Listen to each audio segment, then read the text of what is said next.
हाय नमस्कार दोस्तों। आज फिर दोबारा एक छोटी सी कहानी लेके आपके पास आया हूँ। ये कहानी फिर दोबारा एक ही गांव से शुरू होती है, वही एक छोटी सी गांव से शुरू होती है कि भारत ही नहीं, दुनिया की हर कोई सिटी जो है पहले गांवों से ही चली आई है। तो हमारा जो भारत है अब भी 80% गाँव में ही है। तो इसीलिए शायद हमारी जो दादी माँ की कहानियाँ हैं आप देखेंगे तो हमेशा जो गांव से ही शुरू होती है।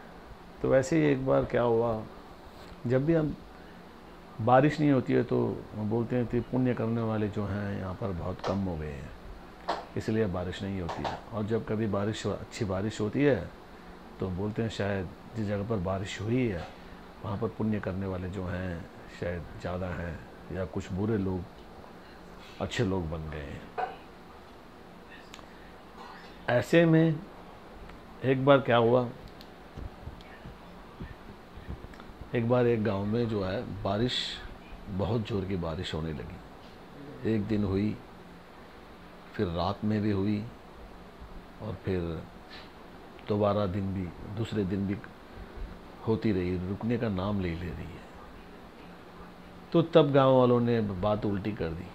तो बोले शायद यहाँ पर कोई पाप करने वाला है, पापी बहुत बड़ा पापी है, शायद इसलिए नहीं रुक रही है। तो बुद्ध ने कहा ऐसी बात नहीं है। जब जब प्रकृति जो कुछ देना चाहती है वो देती है, लेकिन गांव के लोग माने नहीं। तो बरसात एक हफ्ता तक नहीं रुकी, हर जगह पानी ही पानी। तो तब वो सब एक मंदिर में इकट्ठे हो गए। तो तब वहाँ पर एक इंसान जो उम्र से ज़्यादा थे, उन्होंने बोला कि हम एक काम करते हैं, जो सामने का वाला एक पेड़ है, थोड़े दूर पे एक पेड़ था, उस पेड़ को एक एक करके हम छू के आते हैं। ये जो अब बता रहा था, ये उनके पूर्वजों ने इस वृद्ध को बताई थी। ये जो प्रथा है, जब भी बारिश ज़्यादा होती थी तो ये प्रथा करते थे कि भीड़ में से अब एक एक आदमी जाकर उस पेड़ को छू के वापस आ जाएगा, और जो पापी होगा पेड़ पर जो है बिजली गिरेगी गर्जने के साथ, और उसके बाद वो बारिश भी रुक जाएगी। ठीक है, सबने कहा मान लिया, सबने मान लिया। एक एक करके जाके उन्हें पेड़ छू के वापस आने लगे। सब ने जाके छू लिया, सिर्फ एक के अलावा। तो सबने सोचा अब शायद वही पापी है, और उस इंसान ने खुद ने भी सोचा कि क्या है, सब जाके आ गए, सिर्फ हम बाकी हैं, पता नहीं क्या होने वाला, शायद मैं ही सबसे बड़ा पापी हूँ। जाने से हिचकिचाने लगा। तो सबने बोला भाई जाओ जाओ तुम बाकी हो करके उसको कंपल करके भेज दिया। तो वो गया जाके पेड़ को छूने के लिए, और जैसे ही उसने पेड़ को छुआ बहुत जोर की बिजली गिरी। लेकिन बिजली कहाँ गिरी मालूम है?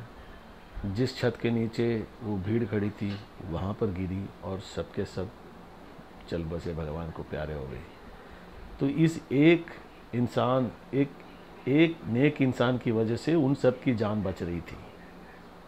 और जैसे ही वो बाहर आया, शायद बिजली उसी के इंतज़ार में थी, उसने वहाँ पर धावा बोल दिया, और वो सब पापी जो वहाँ गए थे सब पहुँच गए। तो इस कहानी से क्या ये मालूम पड़ता है कि कौन पापी है, कौन इंसान ये, कौन नेक है, कौन पापी नहीं है, यानी कि ये हम नहीं जानते, ऊपर वाला जानता है। हम सब सोचते हैं कि हाँ हमने ये कर दिया, वो कर दिया, यहाँ चले गए, वहाँ चले गए, तो बस ये कि हम पापी नहीं है।